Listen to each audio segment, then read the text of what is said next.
Well, I've got 11 o'clock, so we'll get started if that's okay with everybody. Thank you for being here, and I appreciate the ability to talk a little bit about the financial plan and stipulated order, but let me give you a little bit of setting for that.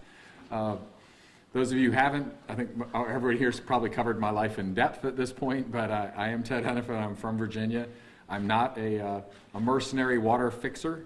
I retired from my career in water and was enjoying retirement when I came down to assist here a little bit, and ended up, one, deeply caring about the community and wanting to make a difference. And I think sometimes that gets lost in all the noise around the water issues here in Jackson. But we've got 150 to 160,000. We're not exactly sure the numbers on any given day that rely on Jackson water system to provide them safe and reliable water. I can tell you, even this morning, I got a text from someone that's at the far end of our system that I communicate with regularly, and they've got very low pressure. And so we know we haven't solved this, and we're a long way from solving it, and it's going to take a while. So I ask for your patience, and I've gotten that from the community. I'm amazed at the patience of the Jackson residents waiting for something to happen, and it's just not going to happen overnight, but we are making progress, and I'll talk a little bit about the progress as we move forward. So this was the stipulated order, which was entered on November 29th, has a number of requirements in it. It appointed me as the third-party manager, and it also has a number of things that I have to deliver to the parties in the order. And the parties are the City of Jackson, the EPA, the Department of Justice, and the Mississippi Department of Health. And so we're all in this together, except you notice I'm not a party to the order. I was named in the order, but I'm not a party. So I've got work that I have to do in accordance with the order, and then I submit it to the parties.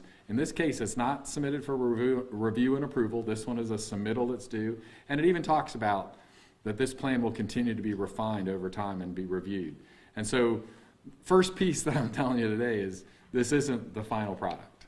This is a great start, but what it's missing is community input. And that is something that I've been deeply engaged in through my career. And I believe that everything gets better with more information, the more people we can learn from. And so the 60 days that I was given from the time this order was entered to the time this plan had to be presented, I've only done very limited and really not planned civic engagement along the way. And that's almost been happenstance. I've been invited to meet with some folks. So there's some folks that know a little bit about what I was thinking, and a lot of people that don't know anything about what I was thinking. And when I say I was thinking, I'm really relying on experts to help put this plan together, as was required by the order, but I wouldn't do it by myself anyway. So professional financial advisor was retained. They're PFM. They're out of Philadelphia as their home office.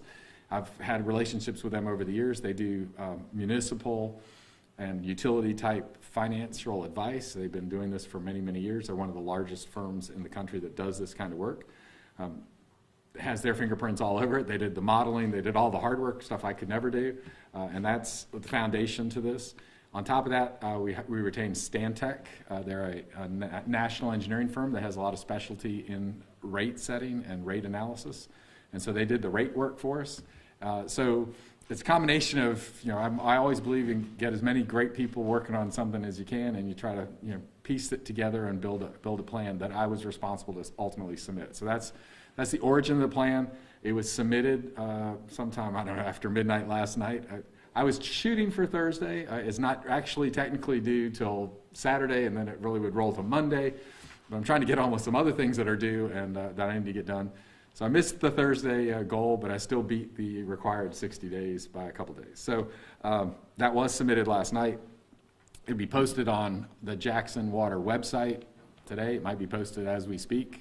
I'm getting nods from back. Yeah, they think so. So if you want to read it in depth, but the basics of the plan I'm going to go over this morning, and it's not going to take long because it's, again, not that complicated in my mind. But I worked for a gentleman. Did I say this already? Sorry, I repeat myself anymore because I talked to so many people. The city manager that I worked with said, I said that, right? About smarter tomorrow. I haven't said that today? Okay. So we got good help out there. It's like, deja vu. So I worked for a city manager in the city of Hampton, where I currently reside. He then became mayor. I loved him, a great guy, and he always would preface a lot of things with, I reserve the right to be smarter tomorrow. And that has been my mantra since he told me that. And so, I'll get more information through this community input. We'll get more information from all sources through this feedback. And so that will make this plan better. And that's sort of how I'm going to be smarter tomorrow, by the ideas I'm going to get from others, and I'm going to steal them. I might not even credit you with them, but I'm going to put them in, and we'll get them in place if they're good for Jackson and good for the people of Jackson. It really just starts out describing the current financial and fiscal struggles here in Jackson, and I don't think we needed to spend a lot of time on that, but we've got a nice preface to basically say the system is really strained financially. No doubt about it.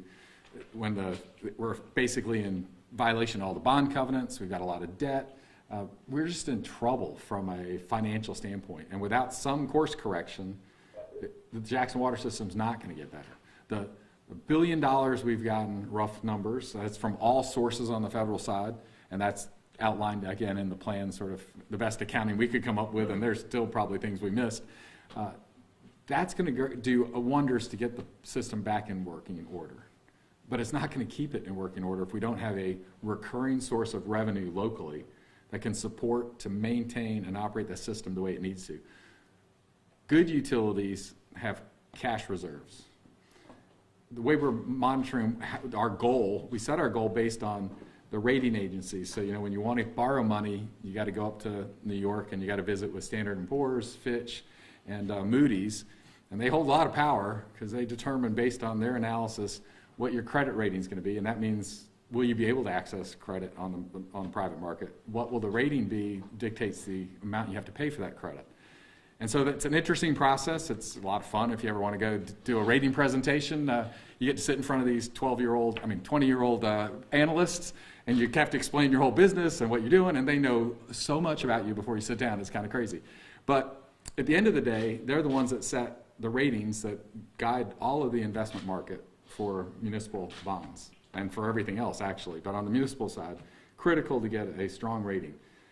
Really hard to get AAA, and that's sort of the gold standard. We didn't set that as our goal in this. And right now you're in the B, double B, lower, minus B, minus. I mean, you're in the letters don't seem that far apart. It's basically junk bonds. We could not go to the market today and borrow money for the city of Jackson's water system. So the goal here is to get to the point where we could do that if we needed to. And so we set the goal of being a A-rated utility. We're not going to go get the rating, but they publish medians of what A-rated utilities have in their finances to make them A-rated. And the keys for that typically, and I'll tell you, it's a lot of other things when you talk to rating agencies. It's about how much cash you have on hand and how much cash you generate to cover your debt. And the rest of it, they talk a lot about a lot of other things. They're really interested in how much cash you're able to put in the bank on a regular basis. And so a A-rated utility will have about 90 days of cash on hand, which is not a lot. I mean, frankly, it's a little scary. Most utilities in the higher rated, the AA and beyond, want at least a year's worth of cash on hand. You don't know what's going to disrupt your operation. This way you can maintain operations without any disruption. But the goal of this plan is to get to the same standards that an A-rated utility would be. So 90 days cash on hand. We need to cover our debt service. And debt service is the amount we pay, like your mortgage. You roll that all together. Currently, that's $23 million a year. So before we do anything every year in Jackson on the water system, we got to make sure we're going to generate enough to pay our debt. $23 million currently. And so the way the rating agencies want to see, they want to see to make sure at the end of the year you've got that much money and you have a buffer above it. And our bond covenants require 1.2 amount, so we need to 20% more in the bank. We've set the goal much closer to the A-rated utilities, which is 1.35, so a little step up, again, on coverage. Turns out when we ran the model, if we're solving for days cash on hand, that's probably getting way into the weeds for y'all, but if you're trying to make sure you got 90 days cash on hand, we have no problem with debt coverage. So it's really that one indicator was the one that drove our model solution. The other thing we focused on was this debt's killing us. Having to carry this debt with $23 million a year, it only costs about $50 million a year to run the system, water and sewer combined. Then we have to have another $23 million to pay debt on top of that. And I'll talk about the other big addition on top of that, which is the metering, and we'll get to that, but that's another $10 million. So between debt service and metering, we almost need as much money as it takes to operate the whole system. This became the laser focus of our financial plan. let's get out of that debt burden and move on. And so it looks like, and again, this is a plan in progress, that the use of some of the federal dollars we're getting can be used to retire that debt. And the plan banks on that happening. So, we're going to do everything we can to allow a portion of the $450 million so we got $600 million. I know the numbers get really crazy. $600 million came from Congress with the omnibus bill, and of that, $450 is from the state revolving loan fund pool. Of that, we can actually, one of the eligible expenses with that is to refinance or refund debt. And so we're planning on using $290 million of that to take all this debt out. Everyone's going to say, oh, well, how are you going to invest in the system if you take that much out? We've got about $1 billion when you add all the sources together. We can still make all the repairs we need to make this system sound and sustainable. And then remember, we're on a path to start generating $20 million a year that we can start investing in the system in 5 years, year after year after year. That compounds to $320 million more dollars, and it will go on beyond that 20-year forecast. So taking that 290 out now and spending it on this one-time expense to retire debt is not hurting us at all from the long-term investments. And frankly, we can't spend all that money in 5 years anyway. So let's spend that quickly now, that deal this one time, put us on a sound financial footing, and allow us to generate our own money to continue reinvesting in the system over time. So that's kind of the equation. I know I got a little deep into the weeds there. I'm sorry. We'll get down to how do we generate this revenue. And the way that we currently generate revenue, along with most other utilities, is with a consumption-based rate that we apply and we collect. And I know we haven't done great on that, and we're going to be working on fixing that. There's lots of pieces broken, and I don't need to spend a lot of time today telling you that. I think everyone understands that the billing system here is very challenged. It has a history of some metering challenges. So we're looking for a way to bill maybe without having to worry about building trust in the meters again, because frankly, I don't know how anyone in this city trusts a bill they would get if they got a bill, because we've had challenges for 8 years getting bills out, or maybe before, but that's date back to the Siemens metering fiasco, and for many reasons that failed. We went through a long period of time when we were trying to use portions of their billing system, portions of our old billing system. Got a new contract in place. Really, we're dealing with 3 different sources trying to get that coming into a billing system and generate bills. We've changed the system. It's no wonder it's not working very well. I mean, we've complicated this thing. I don't think for any one person's problem. It was just the way the circumstances have built up. But I'm convinced that building confidence in our ability to meter your consumption and bill for water is a bridge too far for this. I mean, it might happen in a decade, it might happen in 2. I could definitely think we could get the meters in place and maybe fix the billing system in a year or 2. I don't think I can build the confidence in that meter system in a generation. So I think that's just a direction that I don't believe is going to work very well for Jackson. And we've come up with some ideas that U.S. Water Alliance folks, I worked with them, and they've been focused on water equity for a long time. And they commissioned a study to look at other ways we could potentially bill for water by property attribute. And so that's really where we've focused. So instead of consumption, it's on property attribute. And a lot of people say, well, what's that mean? What about the water? I'm using the water, I should be billed for the water I use. The cost of the actual water that you use is pretty small, especially here. We don't have to make water. It's not like we're a power company, you have to generate power. The water sits in the reservoir or in the river, depending on which plant we're pulling it from. We bring it into our treatment plant, we put a little bit of chemical, a little bit of power to pump it. That's really the cost of the water. The rest of it is operation and maintenance. It's keeping the staff at the plant, keeping the plant running, investing in the pumps, doing everything we need to do to keep it running, fixing the pipes when they break. We are going to do that. It might not be happening on a regular basis right now, but we're going to get to that. And so all those costs are really fixed costs. It really doesn't matter if you don't use water for a week. We still have it available for you in front of your house. So the cost of the water is very minimal. But so the metered consumption basis is not necessarily a very accurate reflection of the cost of providing water. So we're going to really use this property attribute piece, and in this case we analyzed 2. One was the square footage of the building, improvement on the property, and this is all based on assessor data here in Jackson, so the Stantec folks worked with our data.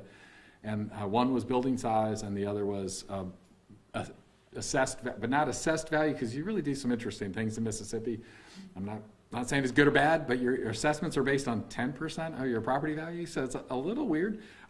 Just not used to it. Maybe it's a good way to do it. But we're using what they call the true assessed value, which is the not the 10%. But it's still, from talking to the community, well below the value of your home because we haven't updated the assessments in some time. So in most cases, I think that's a still pretty low number when we look at the data. And so what's going to happen is we take a multiplier times the property value, and we get a rate, the charge we would charge on a monthly basis. And the way the model works out is let's see if I get the numbers right. I want to make sure I've got these. That the median single family residential bill for water and sewer would be about $50 a month, which is not far from where it is today. 92% of the folks would be paying less than the cap. And the cap would be, this would be capped at about 100, well actually at 150 in this current study, which I think we're going to be able to support all the way through for single family residential property. So that sounds a lot maybe for some people, but remember you have to have a house that's, again, the value in the assessor's database is 160,000 or more before you're paying that cap. So if you think about the value of your house, it's on a spectrum. So a property with a value of 3,000 would see a bill about $30 a month, water and sewer combined. Now this doesn't include trash. Luckily that wasn't part of the stipulated order. I'm dealing strictly with water, and the only reason water and sewer combined is I've got the Water and Sewer Billing Administration, and it's one enterprise on the books at the city. So everything I talk about is water and sewer from a revenue and expense side, but I don't have any authority or control or even desire to have that at the, well actually I'll talk about desire in a minute. Personal desire, maybe not, it might be the right thing to do in the future. So if you had a property with a value of $100,000, your bill would be about $100 a month. And again, I realize that might be increased from where some folks are today. And then when you get to 160,000 and over, it's capped at $150. So if you had a $160,000 house, 150. If you got a $500,000 house, 150. So that works to generate revenue. And the next question is about commercial properties, non-single family residential. We've looked at a lot of ways to try to slice and dice that, but the assessor's data we're working with is not the cleanest. And that's true. I'm not pointing at Hinds County. You'll find that in every assessor's database. It's hard to keep those all up and fully populated. And so we landed on a cap for all commercial, industrial, non-single family residential of $600 a month. And for some, that's going to probably be a little bit high. And for many, it's going to be low. It's going to be an economic development incentive, potentially, to bring your business, your restaurant, to Jackson. So, don't get excited, but I think that's, there will be outliers in all these cases where people are going to say, oh, that's way more than I currently pay, or that's way less than I currently pay. We have to settle on something. Again, this is done quickly, and this is done to model this. Love to spend more time on it, but we know we can generate the revenue we need in this particular model. So that's the magic numbers that we've got at the moment. I think what they do is generate enough money to put us on this sustainable path. Again, where we'd have 90 days cash in the bank in 5 years. We'd be generating $20 million a year in capital improvement money to plow back into our system year after year after year. And the rates would be affordable across the population in Jackson. So I don't think we can hit a bigger home run than that. Hopefully we can start the discussions around this plan and answer the more detailed questions over the months ahead. Frankly, again, we need to find more details because we're at a detailed level. You'll find 30-some pages of fun to read. Hopefully you're got a lot of coffee on hand. But it really outlines a plan that I fully believe is sustainable and is the foundation. Even without the federal dollars, we'd be putting Jackson back on a sound footing to move forward. The federal dollars are going to get us to the point where we're no longer tenuous on a day-to-day basis, that I don't get text from the folks in South Jackson that they don't have adequate water pressure, that every time you get in the shower in the morning and it doesn't give you enough pressure, you don't immediately think that the system's about to go down. I got that call this morning from the mayor. We have a little pipe break in actually the water went off in his house this morning. He's like, the system down. We shouldn't have to think that way. It should be, oh, this is unusual. I wonder what's going on. Not, oh my gosh, the whole water system's failed. We're going to get away from that by the investments we're going to make it better. In the meantime, though, I got to tell you, I could walk out of this room today and we could lose the system. We're still that tenuous. We've got some great professionals working on it, but we need a little more time. And so we're doing everything we can to find ways to protect the system, find ways to fix the system, move fast. We've got contracts in place that, in 60 days, we've done an awful lot to get things moving in the right direction, but I can't tell you today that the water won't fail tomorrow. And but we're going to get there. By the end of this year, I'll be able to stand up here and say, I'm pretty confident it won't fail tomorrow. And then in maybe 2 years, I'm going to say I'm definitely confident it won't fail tomorrow. But it's going to take a little while to get there. And so finally, again, this is, I do encourage you to go get a copy if you're really interested, and you don't have to read all 30 pages. You can go to the tables and see the details. And the full model runs aren't in there, but if anyone really wants to see that, I'll be happy to connect them so you can actually see the models that were run to figure out what happens over 20 years. And again, this outreach, this is the beginning of this journey, and I hope everyone sticks with us as we try to figure out how to make this a great plan and something a model for the rest of the country. And I'm going to let Haley moderate the questions as we go forward. And thank you again for being here, and thanks to my team. And we got great people working on Jackson Water, and all we have is hope. So Haley? Yeah, we'll now take questions from the press, community leaders. We'll have the chance to ask your questions at the town hall sessions that we plan on having in each ward. And we have about 20 minutes for questions, so we want to limit it to one per person, just to make sure that everybody has the chance to go. And then once everybody has gone, we'll probably have some chance for some follow-up at the end. And Ted does not have time to do one-on-ones after this, so we're encouraging you to get your questions in while he's here. And then schedule them with you. Yeah, and you can reach out to me. I do have my business cards with me, so after we're done, you can just come up to me, and I'll work on getting you in touch with Ted. And a lot of people have my direct information anyway. Just send me a note, and we'll get you scheduled. But yeah, we're limited today. So Haley? Yeah. My question is, yesterday a bill was passed in the Senate that would prohibit this kind of rate structure possibly from taking place. Is there a plan B if the law changes? I'm not focusing on that at this point for a plan B, but I'll find an appropriate way. We'll stay within the boundaries of the law. We're not trying to do anything that's going to be illegal. I'm not allowed to do that. I wouldn't do it anyway, but no, we will definitely we'll adjust as the situation dictates, reserving the right to be smarter tomorrow. It's technically not law till it all the way gets through and signed by the governor. At that point, then maybe I need to make some changes. But at this point, I'm not going to react to that. With other legislation, there's been proposals about a 9-board regional authority kind of. I know if it would pass, all those changes would go into effect after your work has been completed. But your reaction to that, what would taking the control out of the city of Jackson do? So I think that's a good point that I didn't cover. Part of this plan does include my recommendations for the future. That was another requirement of the plan. And so what I'm really recommending is an extension of the judicial oversight for some period of time, because I think it's benefited Jackson, and well, I guess we haven't really proven the benefit yet, but it will be proven that the speed at which I can get contracts in place. When you're dealing with $1 billion of money you're trying to put into the economy and make the appropriate fixes, I've been freed up to really just try to live to the spirit of public procurement, transparency and competition. And so if it goes into some other entity and gets out of the judicial oversight, that one provides liability protection that frankly is very needed when you're working in the Jackson system. And second, is the ability to procure things in a much faster way than typical government or even political subdivisions could do so. I think as I looked at this plan, my recommendation for the future is largely on extending judicial oversight at least 5 years till the money's pretty well done.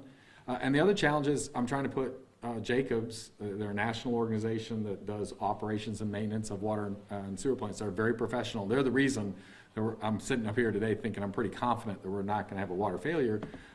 But the contract we're going to enter with them is for 5 years.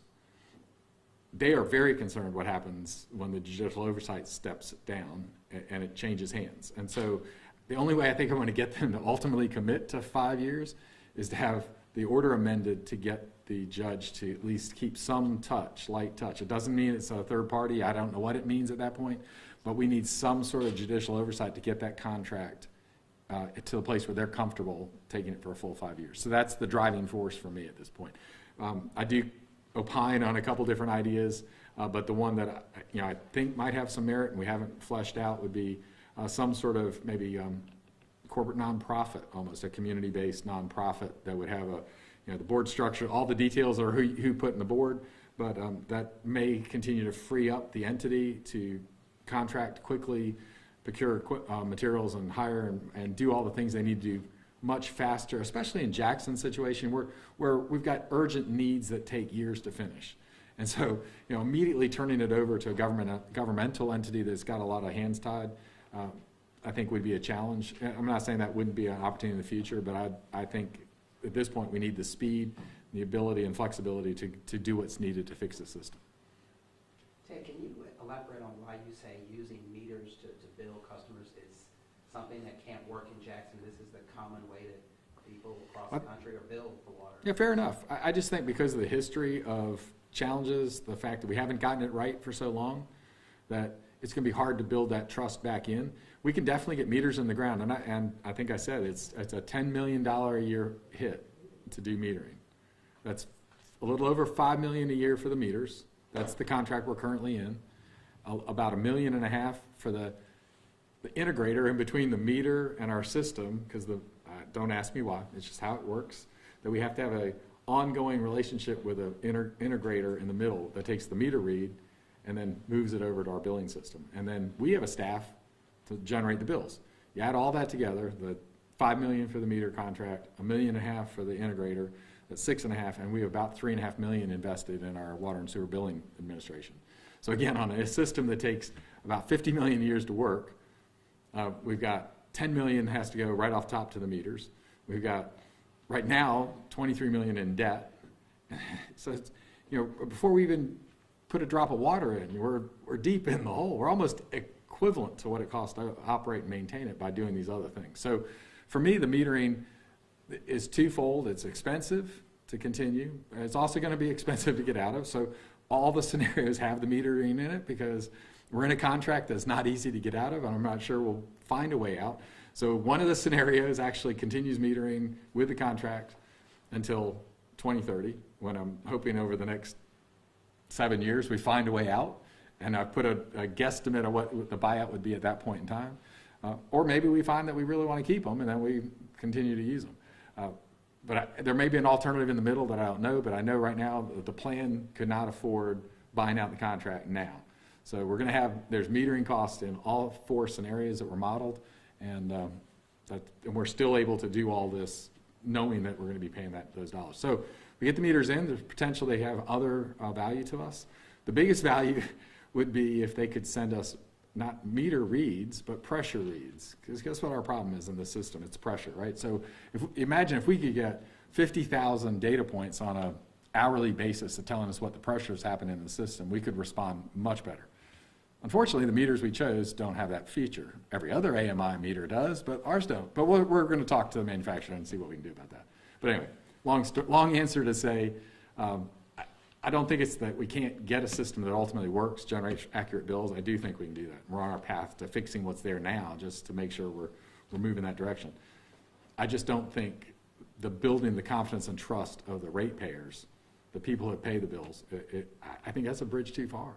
Maybe in 3 years. We don't have 3 years to wait. We need revenue now.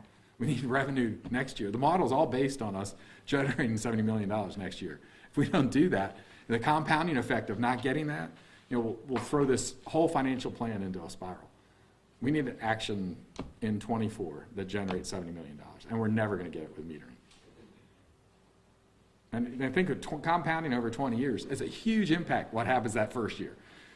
Huge impact. If you don't get it right that first year, you're trying to play catch up over 20 years. And so the revenue estimate at the beginning is really foundational to making the rest of this work. If we can't retire the debt by next year and we can't get 70 million, a revenue model in place that's going to generate 70 million, then we'll be redoing this plan year after year and showing how we're not going to get where we need to go for 3 more years, for 4 more years, 3 more years. It's going to be I'll be standing up here every year saying, oh, we didn't make it this year, and now it's going to be 2045 before we need to generate the revenue that the plan's based on.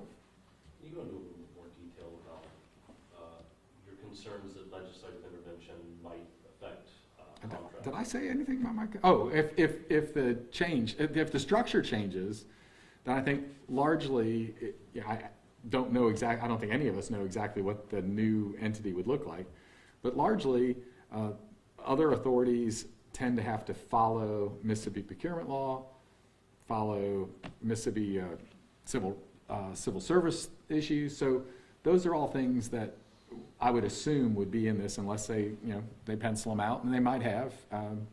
But the ability to react quickly, contract fast, I think that's fundamental to making this happen. When you're dealing with $1 billion, we could spend a lot of time spending $1 billion, and we would be having continual problems with water along the way.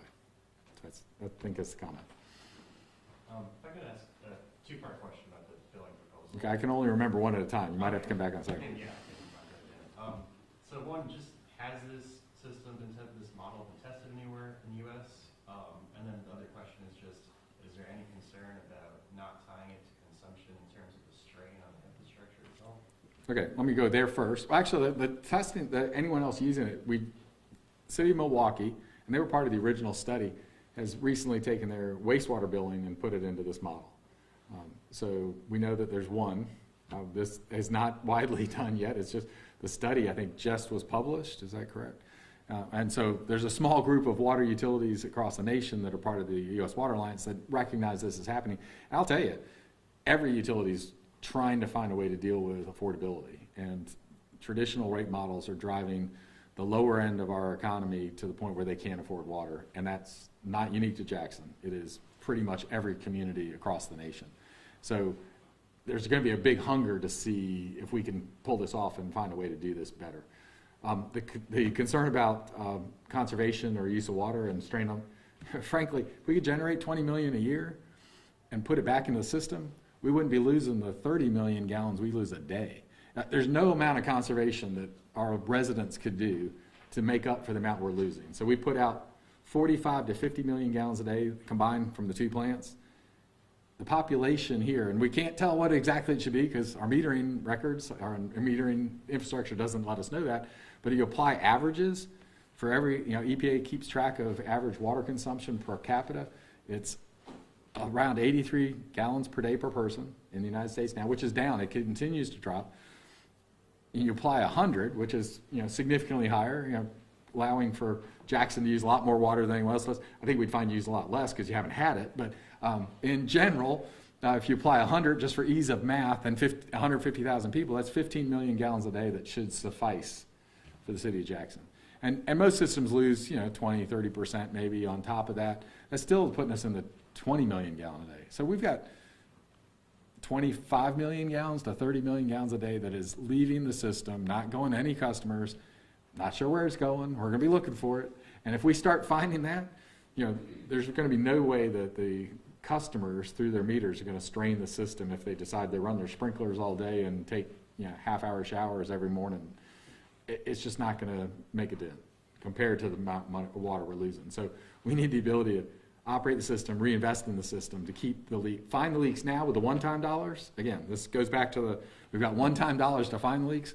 Doesn't mean there won't be more leaks that we're going to need to deal with in the next 20 years. And so that's why recurring revenue, reinvest in the system, fundamental to making this work. Thank you. What is it that makes this system so tenuous that if we walk out of here right now that it collapsed today? What are these? So, I'd love to be able to tell you that. We frankly are challenged by understanding how the distribution system works. It's largely the distribution system. The fact that we've got 110 square miles of city of Jackson plus a little bit in Byram and Hinds County that we have to push water out to isn't the biggest city in the world, but it's a big city for 150,000. It's a big land area. We've got 2 plants that we're pushing the water into, and we've got little knowledge of what happens once it goes in. We don't have a hydraulic model, so we don't have a way to model scenarios and say, oh, we're getting pressure over here of this. Why are we doing that? Most systems the size of Jackson rely heavily on a computerized model of their system to understand how it should operate, and a lot of feedback from the field to see where the pressures are changing and what's going on and where the demand is. We've got none of that information. We're flying with our instrument panel totally blacked out, and we're hoping to find the runway and land.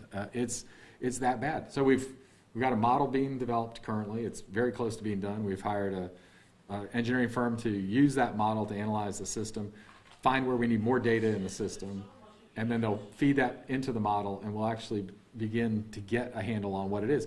We're convinced, or I'm convinced, and some of the engineers are, that it's just largely how the distribution system operates is causing a bit of a problem.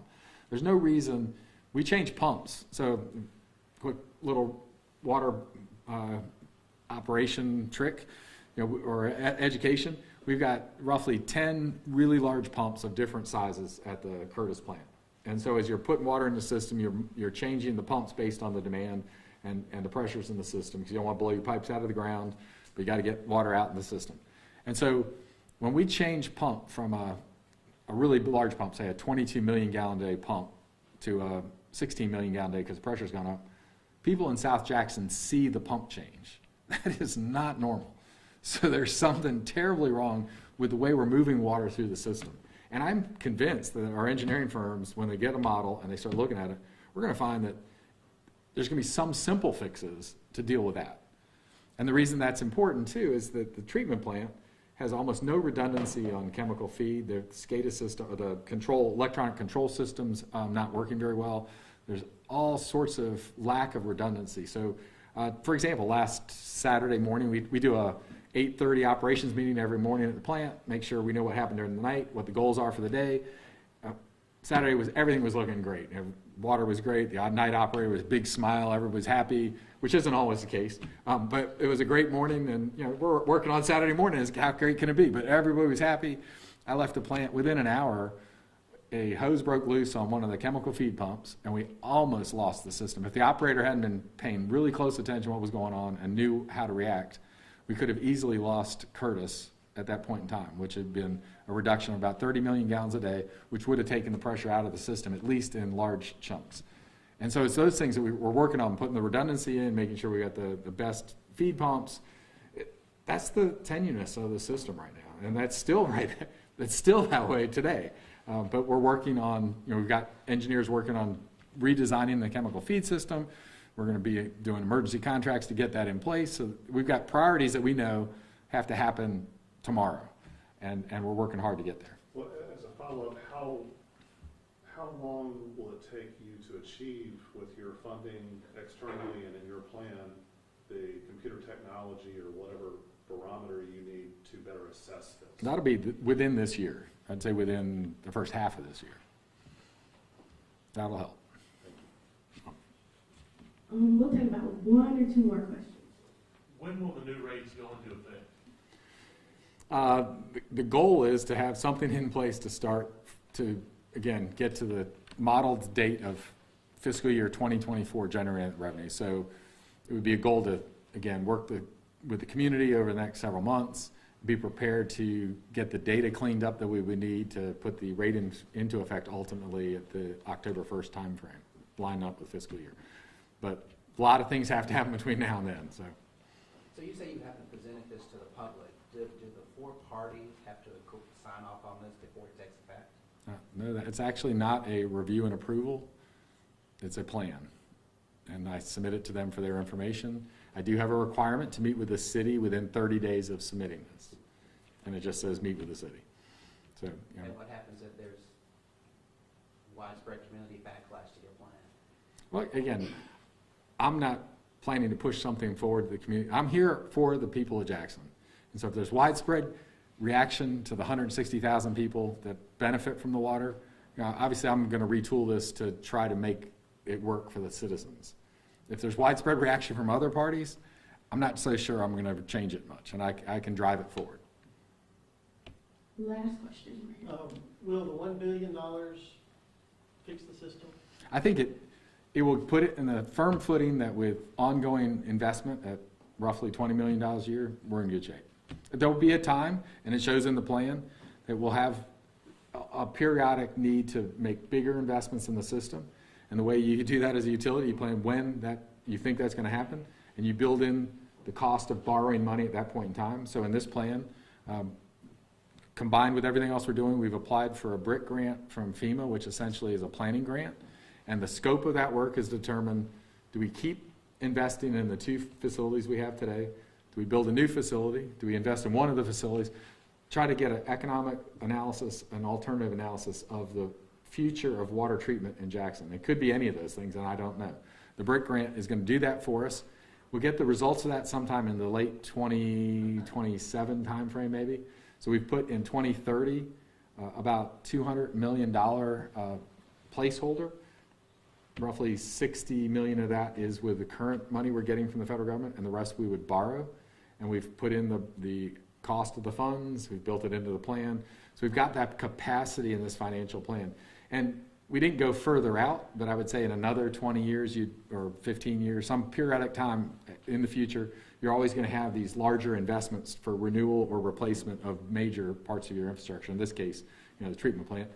Another part might be larger distribution improvements or something. But right now, the only thing we have in the plan beyond the 20 million recurring investment is a one-time borrowing spread over 5 years, because you're not going to need all the money the first year when you're building something. So that is in there to try to take care of that. And that's, so I'd say yes, the $1 billion is enough once we're on a good foundation moving forward. You shouldn't be relying on one-time money. I mean, you shouldn't be paying any recurring costs. This is, business 101. You don't take one-time funds and pay recurring costs with them, because you're going to run out of one-time funds. And how often can we go back to DC and expect them to deliver on $600 million?